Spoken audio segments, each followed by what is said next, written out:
اس میں الاؤ یہ ہے جو آپ نے بولا کہ وہ انکروچ ہوتا ہے, obviously it is illegal, it is not permissible, اور ان کو پینلائز کیا جا سکتا ہے, اور ان کو وہ تو قانون کے دائرے میں آتے ہی آتے ہیں. انکروچمنٹ ایز انکروچرز وہ تو آتے ہی ہے اس دائرے میں. دوسرا, اگر اب ہم اس چیز کی بات کریں کہ کیا کسی صورت میں ہو سکتا ہے, اس میں یہ تو بالکل ہی پروہیبٹ ہے کہ کوئی عام آدمی آ کے فارسٹ لینڈ یا کوئی بھی for that purpose government land کو انکروچ کرے. اب فارسٹ لینڈ کی تو بات ہی نہیں ہے, کیونکہ اس کا تو ایک الگ ہی قانون ہے. جی, جو فارسٹ لینڈ ہے وہ صرف اس لیے ہم یوز کر سکتے ہیں کہ وہاں پر کوئی چیک پوسٹ آپ بنا لیں, یا آپ اس کو وائرنگ کر سکتے ہیں, وہ بھی پروٹیکشن آف وائلڈ لائف اور جنگل کے لیے. جی, یا آپ کو اگر پولز انسٹال کرنے ہیں تاکہ الیکٹرسٹی آئے وہاں پر, جی, کمیونیکیشن کی وائرس لگانی ہے اس لیے. باقی سارا کچھ اس ایکٹ کے تحت آپ کو منع کیا گیا ہے, کچھ بھی نہیں کر سکتے آپ بالکل فارسٹ. اسی لیے یہ گورنمنٹ کے پاس بھی پاورز نہیں رکھے گئے, یہ سینٹرل گورنمنٹ کے پاس پاورز ہے. جب تک وہ آپ کو اجازت نہ دے, آپ کسی بھی فارسٹ لینڈ کو نان فارسٹ پرپز کے لیے بالکل بھی یوز نہیں کر سکتے. That is completely prohibited. Ma'am کیا تحفظات دیے گئے ہیں ہمارے آئین میں ہمارے انوائرمنٹ کو لے کر؟ جی, بہت ہی اچھا سوال ہے. جہاں تک ہمارا کانسٹیٹیوشن ہے, ہمارا آئین ہے, انوائرمنٹ کو تو سیف کرنے کے لیے انہوں نے, میں بولوں آپ کو, دیکھیں جیسے ہم رائٹ ٹو لائف کی بات کرتے ہیں, فنڈامنٹل رائٹ ہے ہمارا right to life. But what is right to life? It is right to live in a healthy and safe environment. تو it is a part of right to life also. جو environment ہمارا ہے, یہ ماحول, ہمیں صاف ماحول میں رہنا ہے, تبھی ہمیں رائٹ ٹو لائف ہمارا پورا ہو جائے گا. جی, باقی ہمیں کرے آرٹیکل 48A ہے, آرٹیکل 51A ہے, اس میں ہر کسی جو بھی ذمہ دار باشندہ ہے اس کی یہ ذمہ داری ہے to protect the environment, to safeguard wildlife, and to have love and to have compassion for the living creatures. These have been included in the constitution. جی میم, جیسے کہ ڈالسا ہر کام میں, ہر چیز میں آگے رہتا ہے, اور شانہ بشانہ ہماری جتنی بھی عوام ہے ان کے ساتھ چلتا ہے. جو ہمارے فار فلنگ ایریاز ہیں, جو ہمارے فار فلنگ ایریاز میں کافی پہاڑیوں پہ جو لوگ رہ رہے ہیں, جن کو کوئی بھی علم نہیں ہے ان کے رائٹس کو لے کر, اور یہ بھی ان کو نہیں پتا, مطلب وہ اگر دیکھا جائے وہ کچھ چیزیں بھی اگر کر لیتے, کرائمس بھی اگر وہ کرتے ہیں, جیسے انکروچر بن جاتے ہیں, تو ان کو پتا نہیں ہوتا ہے کہ یہ چیز ہمارے لیے غلط ہے. تو کیسے ہماری جو ڈالسا ہے, ڈسٹرکٹ لیگل سروس اتھارٹی, کیسے ان لوگوں کو اویئر کرتی ہے چیزوں کو لے کر, ان نئے نئے قوانین کو لے کر؟ غزالہ جی, حال ہی میں ہم نے انوائرمنٹ کو لے کر ایک ریلی کی. جی, اور وہ بھی فار فلنگ ایریاز میں. جی, تو جہاں ہمارے ساتھ بچے ہی تھے, ہم نے اسکول کے بچوں کو ہی لیا. جی, تو وہ بینرز لے کر, obviously عام ان کو جو پہاڑوں پہ رہتے ہیں ان کو اتنی انگریزی نہیں سمجھ آتی, ہم نے اردو میں بھی وہ بنوائے, اور ہم نے ان اسٹوڈنٹس کو بھی ایسے پریپیئر کیا کہ وہ ان کے ساتھ جا کے بات کرے کہ دیکھیے کہ لوکلز ایز لوکلز. ایگزیکٹلی, دیکھیے آپ پالیتھین ہے, ہم جوس پیتے ہیں, ہم چپس کھاتے ہیں, تو یہ ریپر اگر زمین پہ جانے کے بجائے ڈسٹ بن میں جائے تو کیا ہی ان کے لیے خود بلا ہے, کیونکہ ہم اس میں رہ رہے ہیں, یہ ہمارا ماحول ہے, ہماری ہیلتھ کے لیے ضروری ہے.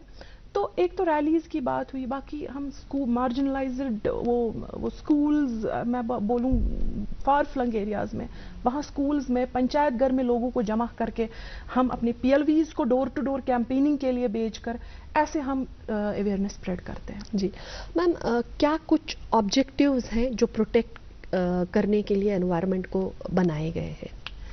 جی, بہت اچھا سوال ہے. دیکھیے, آپ کو بھی پتہ ہی ہوگا جو انڈیا میں بھوپال گیس ٹریجڈی ہوئی, جہاں پر اولیم گیس لیک ہوا, وہ بیس تھا ایک. تب ہندوستان, ہمیں لگا کہ ضرورت ہے کہ کوئی قوانین ہو, کوئی اسٹرنجنٹ قوانین ہو, جہاں پر اسٹرنجنٹ پنشمنٹ ہو, سزا ہو, اکاؤنٹیبلٹی ہو, جو بھی ایگزیکٹلی جو بھی وائلیشن کر رہا ہے یا جو بھی ماحول کو خراب کر رہا ہے. اس کے بغیر اسٹاک ہوم میں ایک کانفرنس ہوئی 1972 میں, وہاں پر بھی کچھ ڈیسیجنز لیے گئے. ان ڈیسیجنز کو عملی جامہ پہنانے کے لیے یہ انوائرمنٹ پروٹیکشن ایکٹ پاس کیا گیا, اور جو کہ بھوپال گیس ٹریجڈی ہوئی تھی تو ضرورت تھی اس چیز کی کہ ایک اسٹرنجنٹ قانون بنے جس سے ہمارا جو ماحول ہے ایسی ٹریجڈیز پر، کیونکہ اس ٹریجڈی کا آفٹر افیکٹس بھی جیسا آپ کو پتہ ہی ہوگا بہت دیر تک رہے، بہت دیر تک رہے. تو سب جو بھی گورنمنٹ تھے، جو بھی کنسرنڈ اتھارٹیز تھے، وہ اجاگر ہو گئے کہ ان کو لگا کہ نہیں سچ میں ضرورت ہے، کیونکہ اگر ایسا ہی چلتا رہا تو ایسی ٹریجڈیز پتہ نہیں پھر کتنی ہو جائیں گی. تو دس واز دا بیس، یہ بیس تھا ان ڈیسیجنز کو، اور ضرورت یہ ہوئی تو مین آبجیکٹیوز یہی تھے کہ ہم ان کو سیف گارڈ کریں، ہم اپنے ماحول کو بچائیں تاکہ یہ ٹریجڈیز جو بھی ہے یہ نہیں ہے، اور اسٹینڈرڈز مینٹین ہو، کچھ اسٹینڈرڈز دیے جائے.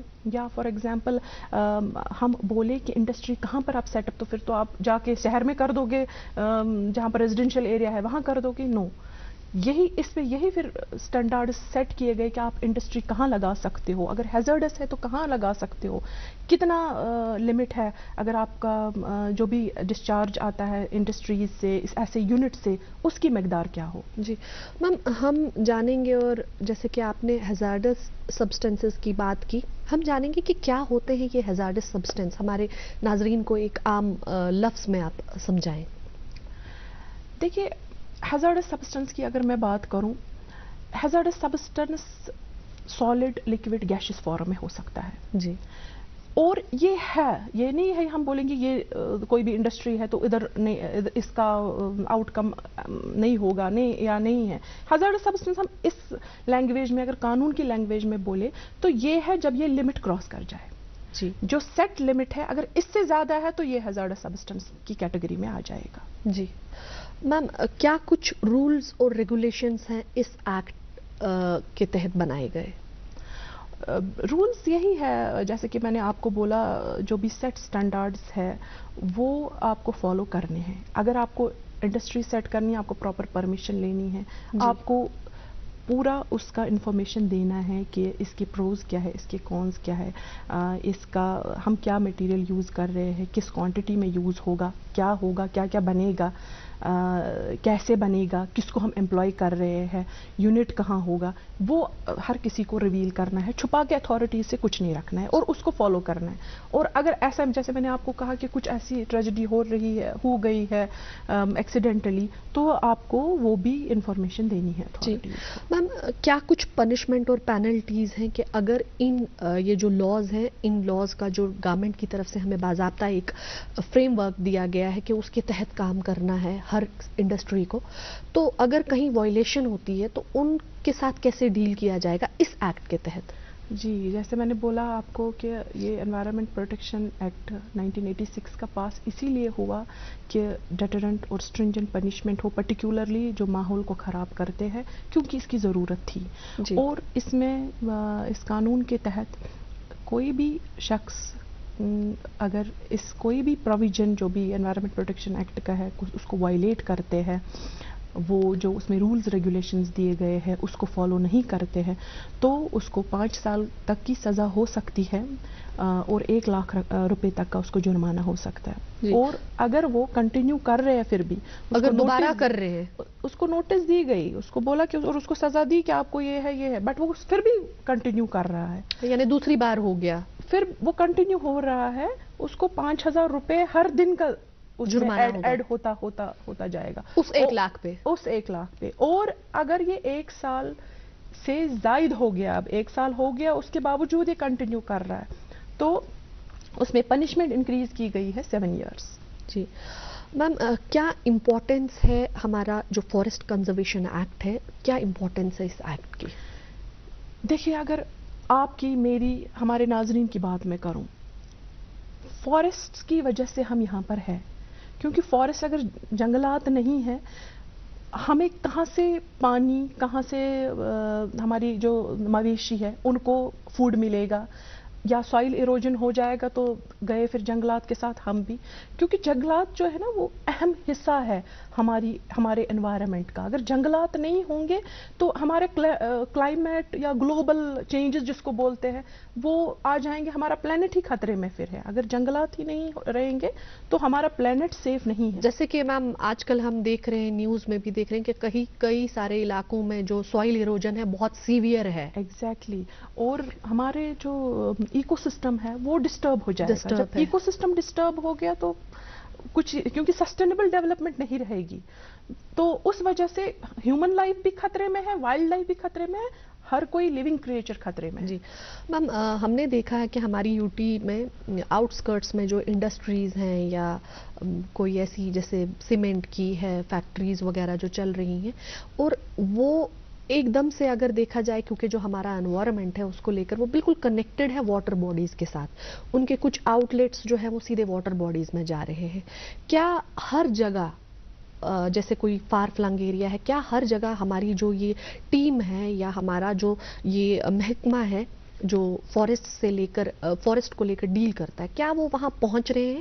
یا اگر کہیں پہ کچھ ہو رہا ہے، وائلیشنز ہو رہی ہیں، تو ہمارے ناظرین جو یہ پروگرام دیکھ رہے ہوں وہ کیسے یہ بات کہاں تک، مطلب ہم لیگل سروس اتھارٹی کو اپروچ کر سکتے ہیں، ڈالسا کے سیکریٹری کو اپروچ کر سکتے ہیں کیونکہ ان کے لیے ایزی رہے گا آپ کے پاس آنا، تو کیا کچھ مطلب وہ کر سکتے ہیں؟ جی بالکل. جو کنسرنڈ اتھارٹیز ہے یا کنسرنڈ آفیشلز ہے، اوبویسلی ان کو ڈیوٹیز دی گئی ہیں اور وہ اس کو فالو کر رہے ہیں، ایسا نہیں ہے. بٹ اب ایک چیز ہے، اگر کہیں پر فالو نہیں ہوئی یا کہیں پر وائلیشن ہو رہی ہے، اگر ایک عام شہری چاہے تو وہ ڈیفینیٹلی لیگل سروسز کے پاس آ سکتا ہے، چاہے وہ ڈسٹرکٹ لیگل سروسز اتھارٹیز جہاں پر سیکریٹریز بیٹھتے ہیں وہاں آ جائے، یا تحصیل لیول پہ ہمارے چیئرمینس ہوتے ہیں تحصیل لیگل سروس کمیٹیز کے. اس کے بغیر ہمارے پی ایل ویز جو ہے وہ ہر جگہ موجود ہے، تو ان کو simple application P L Vs کو ہی دینی ہے، کیونکہ P L Vs door to door campaigning کے لیے آتے رہتے ہیں. یا اگر اپلیکیشن خود نہیں لکھ کر دے سکتے، پی ایل وی کو بول کر کیا ہے وہ اپلیکیشن لکھ سکتا ہے، وہ پی ایل ویز کو دے سکتے ہیں. اگر ان کو انٹرنیٹ کی فیسلٹی اویلیبل ہے وہ ایک سمپل سا میل ہمیں کر سکتے ہیں. جی تو یہ اتنا ہارڈ اینڈ فاسٹ رول نہیں ہے ڈیفینیٹلی، اور ہم کنسرنڈ اتھارٹیز کے ساتھ وہ ایشو اٹھاتے ہیں، ایشو اٹھائیں گے اور وہ انشاءاللہ حل ہو جائے گا. میم اکثر آج کل ہم نے دیکھا ہے جیسے کہ ہم کہیں اپنی ویلی سے تھوڑا باہر جاتے ہیں تو اکثر ہم دیکھتے ہیں، اگر گھومنے کہیں چلے جاتے ہیں تو جیسے کہیں ہم جا رہے ہیں تو ہم ہائی وے سے ہی دیکھتے ہیں کہ جنگل میں آگ لگائی جاتی ہے اور اس کے پیچھے ایک بہت بڑا جو ہوتا ہے ایک بینیفٹ کچھ لوگوں کے لیے ہوتا ہے. اکثر ہم ایسا دیکھتے ہیں، مطلب ہر دوسرا تیسرا شخص، جیسے اگر ہم تھوڑا ویلی سے باہر کی اور نکل گئے آؤٹ اسکرٹس کی طرف تو ایسا ہم دیکھتے ہیں. تو میم کیا کچھ خود بھی، جیسے اگر آپ نے ہی کبھی اپنے آفس جو پلیس ہے جاتے ہوئے آپ نے دیکھا کسی سائڈ جنگل میں آگ لگ گئی ہے یا کچھ، کیا میم اس میں انکوائریز یا اس میں کہیں آپ خود کوئی سٹیپ اٹھاتے ہیں؟ میں ایک بولوں آپ کو، اگر ہم ذمہ دار شہری کا فرض ادا کرے، اس کے بغیر بھی یہ ایک اپنی بھی وہ سیلف کانشیس جس کو بولتے ہیں، اس کا بھی اگر آپ ایسا کچھ ہوتے ہوئے دیکھتے ہیں، اگر آپ اس کو آن سپاٹ روک سکتے ہیں، گو اہیڈ. اب اگر آپ کو لگتا ہے کہ لا اینڈ آرڈر پرابلم ہو جائے گی، آپ کنسرنڈ اتھارٹیز کو، نیئرسٹ پولیس اسٹیشن کو، nearest district legal service authority کا آفس جو بھی ہوگا ان کو انفارمیشن آپ دے دیجئے. جی کیونکہ لا ول ٹیک اٹس اون کورس. وہ آبویسلی جب پولیس اسٹیشن میں کوئی انفارمیشن پہنچی آبویسلی وہ ایکشن لے لیں گے، کیونکہ نزدیک تو ہر پولیس اسٹیشن ہر جگہ پہ موجود ہے، یا ڈسٹرکٹ لیگل سروس اتھارٹی کا دفتر جو ہے ہر کہیں پر موجود ہے. یعنی پولیس اسٹیشن کے دائرے میں یہ ساری چیزیں آتی ہیں، سب سے پہلے جو کاگنیزنس ہے وہ لے سکتے ہیں. دیکھیے کمپلینٹ، جیسے میں نے بولا آپ کو، کمپلینٹ اس میں ضروری ہے. اب آپ کہیں ایسی جگہ پہ ہے جہاں پر آپ کچھ اویلیبل نہیں ہے، کسی کو تو آپ کو انفارمیشن اس وقت آپ چھوڑ دیجئے قانون بھی، اس وقت آپ انفارمیشن دے دیجئے. جی کیونکہ اب ایسا ہی نہیں ہے کہ اس جنگل میں تو مویشی رہ رہے ہوں گے، اس میں وائلڈ لائف ہے، وہ افیکٹ میں ہے، پہلے ہمیں ان کو بچانا ہے. تو اب یہ بھی ہے کہ ان کے دائرے میں جو یا ہمارے دائرے میں جو چیزیں آتی ہیں ہم وہ خود کور کرتے ہیں. اگر ہمارے دائرے میں ایٹ لیسٹ ہم یہ کرتے ہیں کہ کنسرنڈ آفیشلز کو ہم انفارمیشن دے دیتے ہیں تاکہ وہاں پر کوئی پہنچ سکے اور وہ جو چیزیں ہیں وہ فردر ڈیمیج سے بچایا جائے. بالکل کنوے ہونا چاہیے. مجھے ایک واقعہ یاد آ رہا ہے. ہمارے ایک بار میری پوسٹنگ تھی بڑگام میں, ماگام کورٹ میں. وہاں پر ہمیں بیئر آیا کورٹ میں جی, تو ہم نے, ہاں اب لوگ آئے سارے دیکھنے کے لیے, بٹ ہمیں یہ تھا کہ اب اس کو بھی بچانا ہے, لوگوں کو بھی بچانا ہے. تو ہم نے کنسرنڈ اتھارٹیز کو, وہ آ گئے, وہ ٹیم آئی موقع پہ, تو دے ہینڈلڈ دا سچویشن. سو اس میں آپ کو تھوڑا سا پرویکٹیو رول ادا کرنا ہے. میم ریزن یہی ہے نا, جب ہمارے فارسٹ کو اتنی بری طریقے سے ڈیمیج کیا گیا, اکثر ہم دیکھتے ہیں آج کل شیر بستی کی طرف آ جاتے ہیں, یا بالو یا کوئی بھی ایسا جنگلی جانور بستی کی طرف آتا ہے, تو یہ لوگوں میں اویئرنیس کم ہے, کیونکہ جو انہوں نے جا کر وہاں پہ مداخلت کی جنگلوں میں, اس کا خامیازہ ہم یہ سارا بھگت رہے ہیں. دیکھیے اور ایک چیز ہے نا, جب اوبویسلی جب جنگل ختم ہوئے تو یہ کہاں جائیں گا, وائلڈ لائف کہاں جائیں گے, شہروں ہی کی طرف. تو یہ ہماری غلطی ہے کہ ہم نے جب جنگل کاٹنے شروع کیے, جنگل ختم ہو گئے, تو وہ اوبویسلی آبادی میں آ رہے. اور یہ بھی ہے, جب اگر ایسا کوئی حادثہ آتا ہے, آپ خود اس کو ہینڈل نہیں کر سکتے ہیں, آپ کو کنسرنڈ اتھارٹیز کو ہی بولنا چاہیے, کیونکہ ایک تو آپ کو انسانی جان بھی بچانی ہے, اس جانور کی جان بھی بچانی ہے. جی, تو they know how to handle the situation. جی میم, آپ کا ایک میسج ہمارے ناظرین کے لیے اس آج کے موضوع کے حوالے سے. دیکھیے میں یہی میسج دوں گی کہ جو ماحول ہے یہ ہمارے لیے ہے, ہماری فیوچر کے لیے. جب ہم اس کو سیف رکھیں گے, جب ہم اس کو ہیلدی رکھیں گے, تب ہماری فیوچر جنریشن, ہم سے وابستہ جو ہے, جو لوگ ہیں, جو ہمارے پیارے ہیں, وہ سیف رہیں گے. اور جب وہ سیف ہے تب ہم ٹھیک رہیں گے. تو ہماری یہ ذمہ داری ہے کہ اپنا اپنا رول, اپنا بٹ ہر کوئی کنٹریبیوٹ کرے. یہ ضروری نہیں ہے کہ قوانین تو اپنا کام کر رہے ہیں, اتھارٹیز اپنا کام کر رہے ہیں, مگر ہماری اپنی جگہ یہ ذمہ داری ہے کہ ہم اپنا جو بٹ ہے وہ کنٹریبیوٹ کریں. میم, آپ کا ہمارے پروگرام میں آنے کے لیے بہت بہت شکریہ. Thank you. جی ناظرین, آپ نے دیکھا کہ آج کا جو ہمارا موضوع تھا, کیسے ہماری آج کی جج صاحبہ نے اس موضوع کے بارے میں ہمیں سمجھایا, اور جو بھی قوانین دیے گئے ہیں اس ایکٹ میں, جو تحفظات دیے گئے ہیں, وہ آپ تک پہنچانے کی آج ہماری ایک چھوٹی سی کوشش تھی. امید کرتے ہیں کہ آپ نے جو بھی یہ پروگرام میں آج انفارمیشن لی, اس کا آپ بھرپور فائدہ اٹھائیں گے. اور اگر آپ کے آس پاس میں ایسی کوئی بھی چیز ہو رہی ہے کہ جہاں پہ بھی کوئی وائلیشن ہو رہی ہے فارسٹ ایکٹ کو لے کر یا انوائرمنٹل ایکٹ کو لے کر, آپ اپنے جو نزدیکی ڈالسا کے جو لیگل سروس اتھارٹی کے جو آفیسز ہیں وہاں اپروچ کریں گے, یا کنسرن جو ڈپارٹمنٹ ہوگا یا پولیس اسٹیشن جو ہوگا وہاں اپروچ کریں گے. ناظرین, ایسے ہی ایک اور دلچسپ موضوع کے ساتھ آپ کے سامنے پھر آئیں گے, ایک نئے مہمان کے ساتھ. جب تک کے لیے اللہ حافظ.